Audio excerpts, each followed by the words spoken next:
Hello. Today we're having a special meeting of SIG Cluster Lifecycle for the Cluster API project, specifically around additional work for the load balancer provider proposal. Um, Today is November 2nd, and as usual, this meeting will be recorded and we abide by all the community guidelines. So in general, please be excellent to one another. All right. Let me go ahead and share my screen.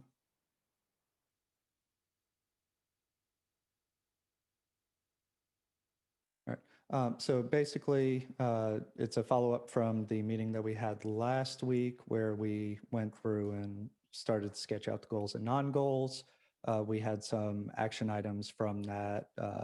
Moshe was going to provide some more details around his ideas for service implementation and in general, filling out some of the additional use cases that we had talked about for the various providers. So with that, I think we can go ahead and jump into um, Moshe's ideas because I saw that they were already filled out in the doc. So over to you, Moshe.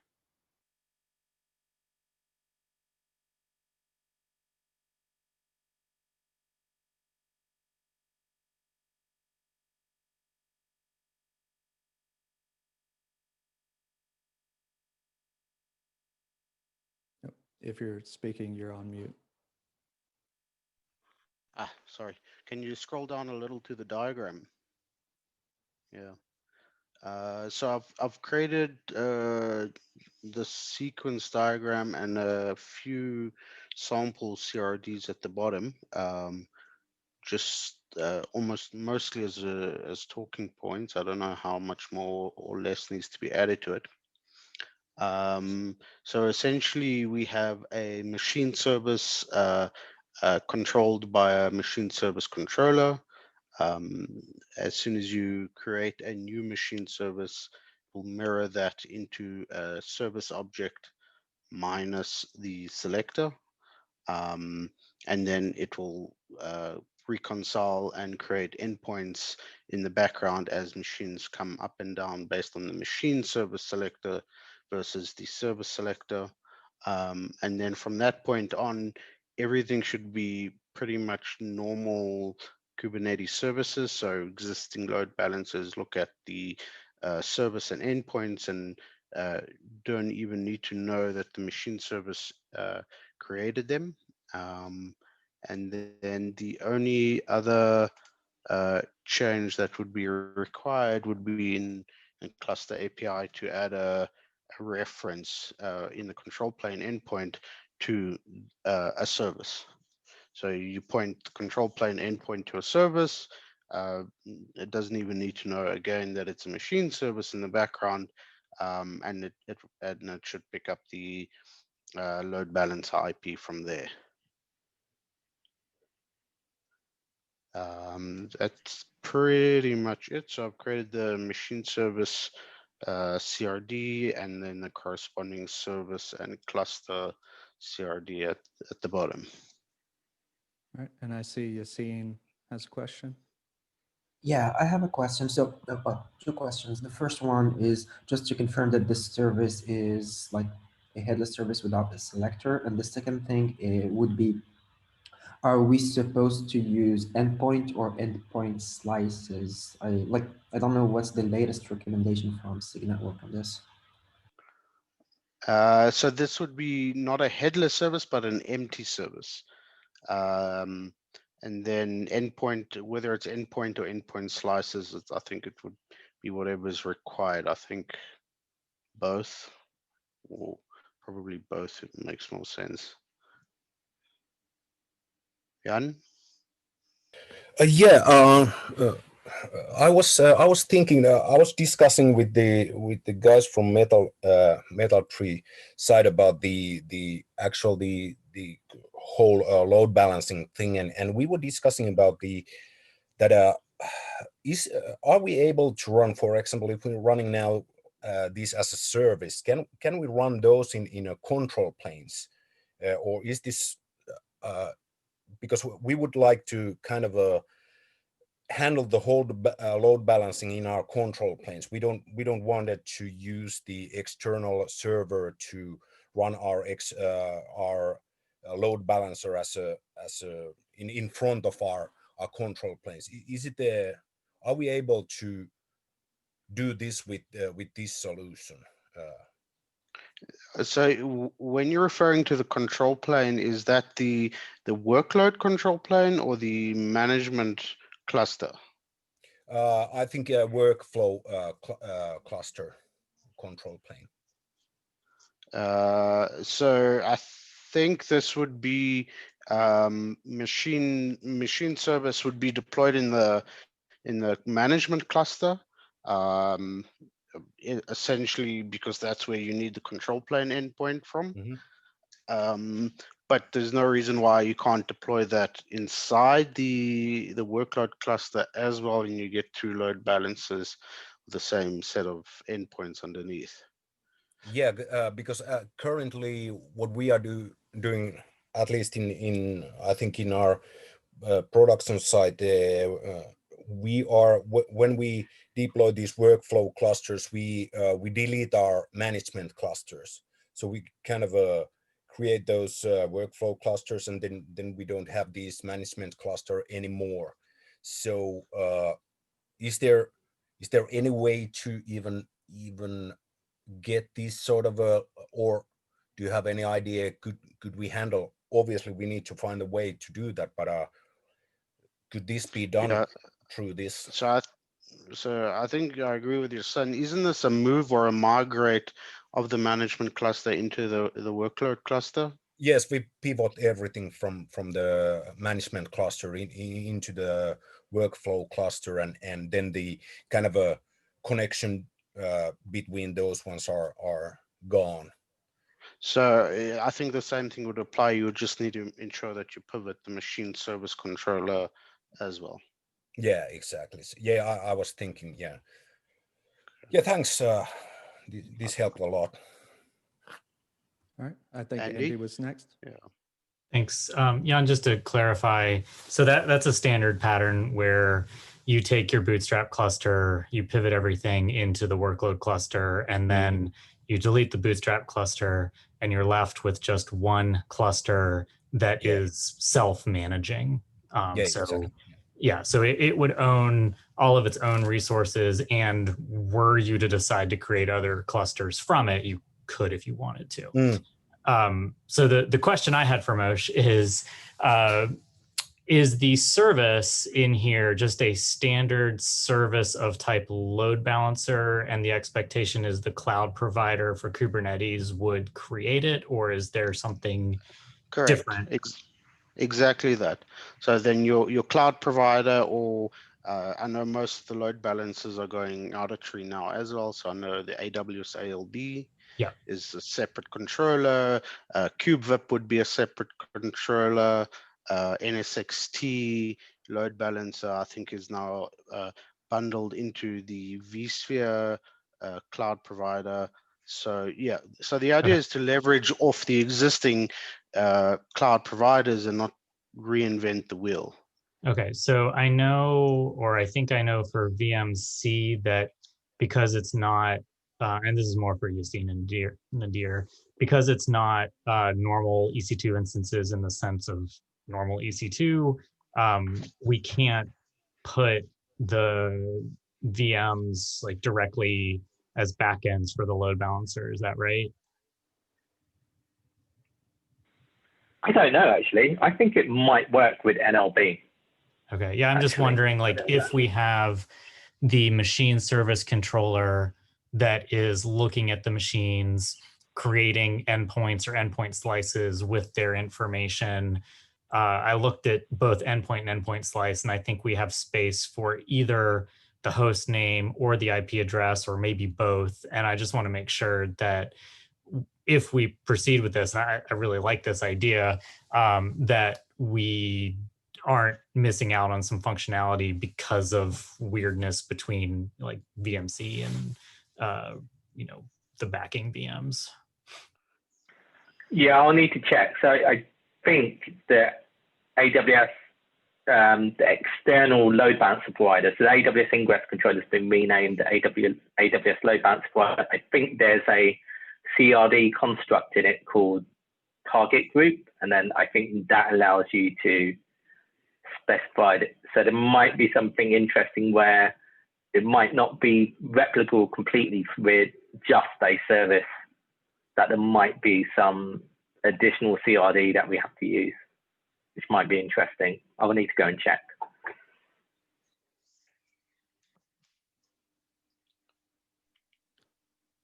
All right. Nadir, did you have another question outside of that, or?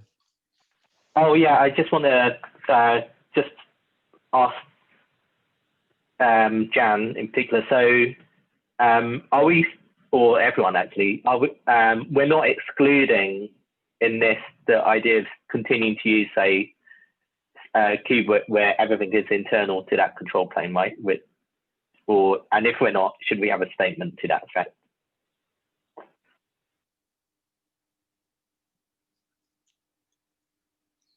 So I don't see why this wouldn't work with KubeVip. So, and I don't want to jump in front of Yassine, so let Yassine go ahead, and then I have a question afterwards that kind of follows up on Okay, that. so just to roll back to VMC, like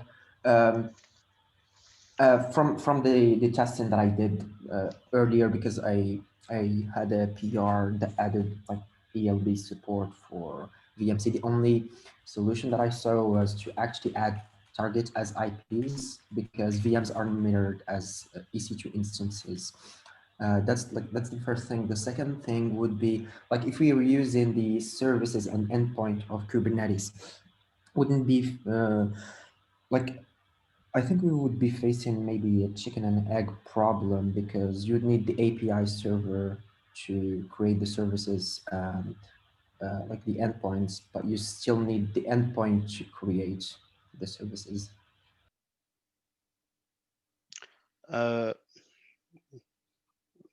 Jason, go ahead and I'll answer afterwards. All right, yeah, so I think my concern, I think this looks good for an implementation. I don't know if it will meet all the requirements that we have based on kind of some of the other questions that have come up.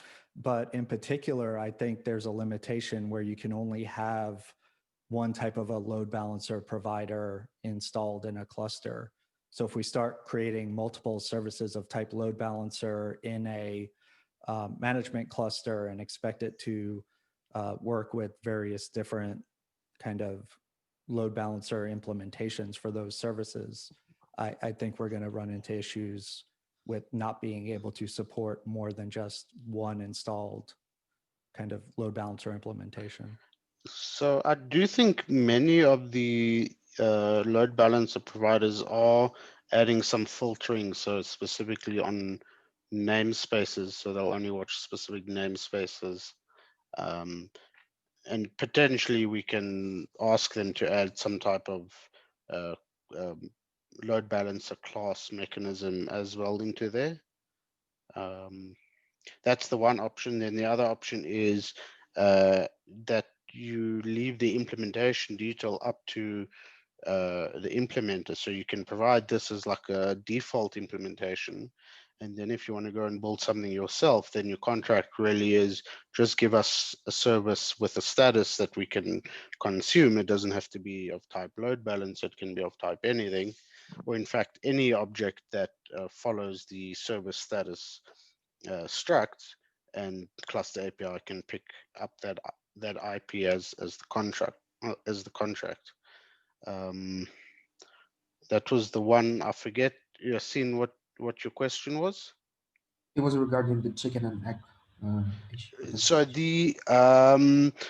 So currently there's the endpoints controller, which is going to watch pods to create endpoints.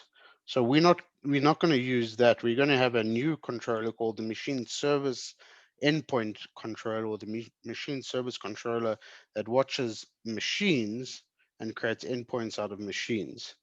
So I don't think there would be a chicken and egg problem there. Unless I'm missing something.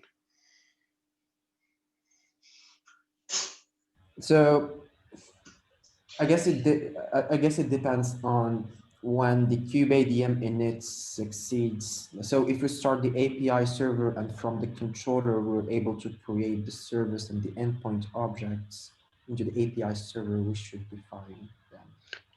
And as long as we have an endpoint controller that reconciles. Yeah, so Then I it think sounds like the kubeadm init wouldn't run until we give it a valid control plane service endpoint with an IP. So it would have to create that load balancer first with an IP, hand that over to the control plane provider for kubeadm to work. but if we're leveraging the CPI and the cloud provider implementation, But we're leveraging the management cluster CPI, not the workload cluster CPI. still it might like the CPI present on the management cluster only sees nodes of the management cluster. It wouldn't see like nodes of. Yeah, but for the perspective of a load balance implementation based on endpoints, it doesn't need to know about the nodes. All it really needs to know about is fulfilling the contract of the service, which is based on endpoints and not nodes.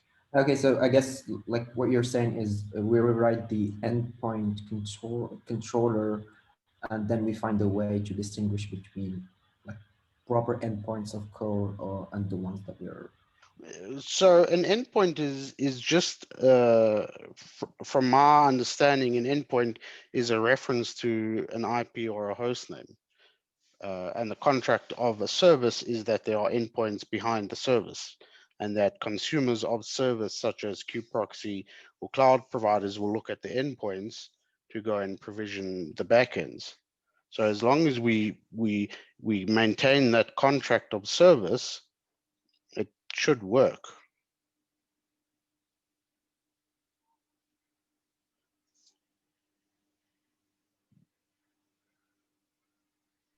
All right. I see both Andy and Nadir have their hands raised, but I'm not sure which one was first.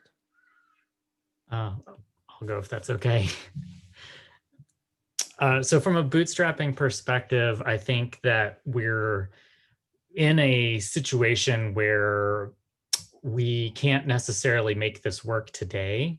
So I think it's something that we can work towards. But if you look at, say, AWS, for example, you need to configure the AWS cloud provider, the in-tree one. Although I guess, Nadir, you said there were some other external things out there. But if you do have a cloud provider that's only in-tree and does load balancing, then you're not going to really be able to bootstrap your target environment. So that's one concern that I have. One question I also want to bring up is that I know that there's work that's going on in SIG network for it's either service v2 or ingress v2, where there's like gateways and gateway classes, and there's discussion in the issue about that. And I wonder if we potentially would want to rally around that instead of the way things are right now.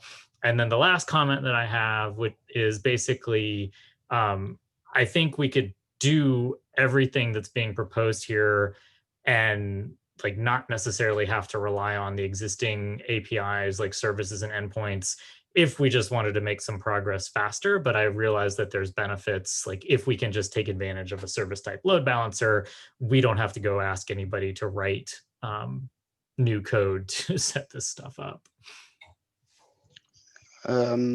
Yeah, okay. So on the bootstrapping side, so I don't think we would get rid of the host and port combo and control plane endpoint. So if you want to provide that, you can still provide that. All we're saying is you can provide host, port, or a service reference. Yeah, I'm just like, if you had something like, let's pretend that there was no external AWS service type load balancer controller and that it's just the in-tree legacy provider. You can't I don't think you could really spin up a kind cluster, tell it that its cloud provider is AWS, and get a load balancer created for you. You wouldn't need to if you're going to do it the way you're doing it today. Right, but I don't want. I want to throw that out. And oh, you want to throw that out. So as far as I know, for AWS, that controller is moving out of tree. KubeVip is already out of tree. vSphere is out of tree to some there's no extent. vSphere load balancer. No, there is. NSXT is included in the vSphere cloud provider in like alpha or beta. Yeah. So that was my goal for getting NSXT support, because then the problem with building a dedicated NSXT load balancer is who's going to run that test environment.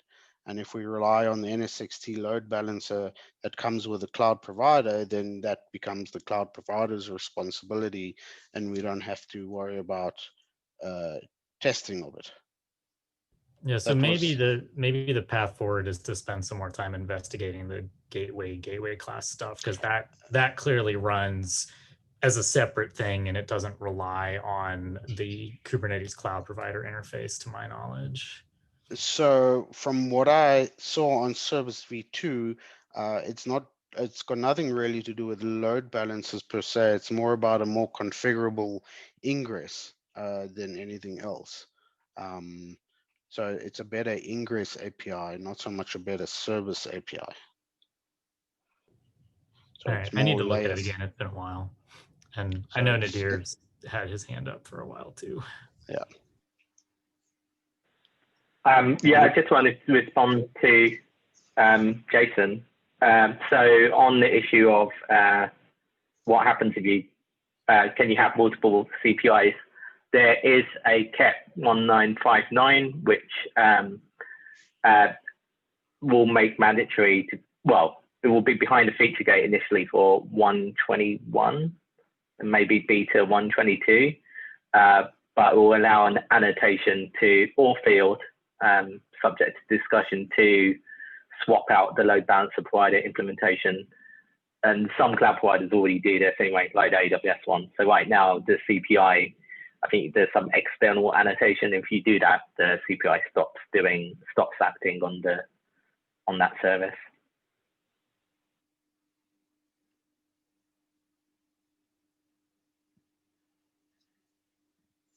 All right, thanks for that, Nadir. So it seems like we definitely need to do more investigation and come back to this at a later point. I think there's still some questions that we need to answer. And since we only have about 4 minutes left, I want to just double check some of the other action items that we have. One of the items that I had for upcoming discussion was along the lines of the idea Andy brought up with the Service V2 comment in there. And we can circle back around to that later. The other thing is the action items around the use cases, and it looks like we have some of the ones for the vSphere one. I think I saw, Nadir, you added some of the ones in the doc itself for AWS, and I was able to get some of the ones in place for Equinix Metal as well. I don't know if there were any that you were able to compile, Jan, for Metal 3, and I haven't heard, I've got an acknowledgement from the OpenStack, Azure, and DO folks, but I haven't gotten any active responses from them on that. Go ahead, Jan. Yeah, sorry, I didn't deliver these use cases yet, because we are kind of still discussing how we would like this to be, because we have certain problems in bare metal that we need to figure out. So we are still kind of trying to figure out how to write these use cases. I promise to send them soon as possible, tomorrow, maybe latest on Wednesday, because there's a couple of things that we've been discussing. So, but we don't have much time to discuss. So I will try to send add those use cases in here, and we can continue, probably maybe set a new meeting, because I think we still have a lot of things to go through with this. Yeah, so I try to be quick and send those use cases and discuss more within the Metal Cube with the guys how we want to really this to be worked on. All right, sounds good. Thank you. Yeah, I do agree that I think we have quite a bit more discussion to continue. Do we want to go ahead and try to do schedule some for another week in the same time slot then? That's good. Yeah, that would be good. All right, great. I'll send that out here shortly. I know I will go ahead and review some of the Service V2 stuff, as well as try to internalize some of the thoughts that Moshe put down here, so that I can more actively contribute in the conversation next week. And I suppose everybody else will be doing similar. All right. Anybody else have any questions, comments, or concerns before we wrap up for the day? No. All right. Thank you all, and I will see Yeah. you all next week. Yeah. Cheers. Bye.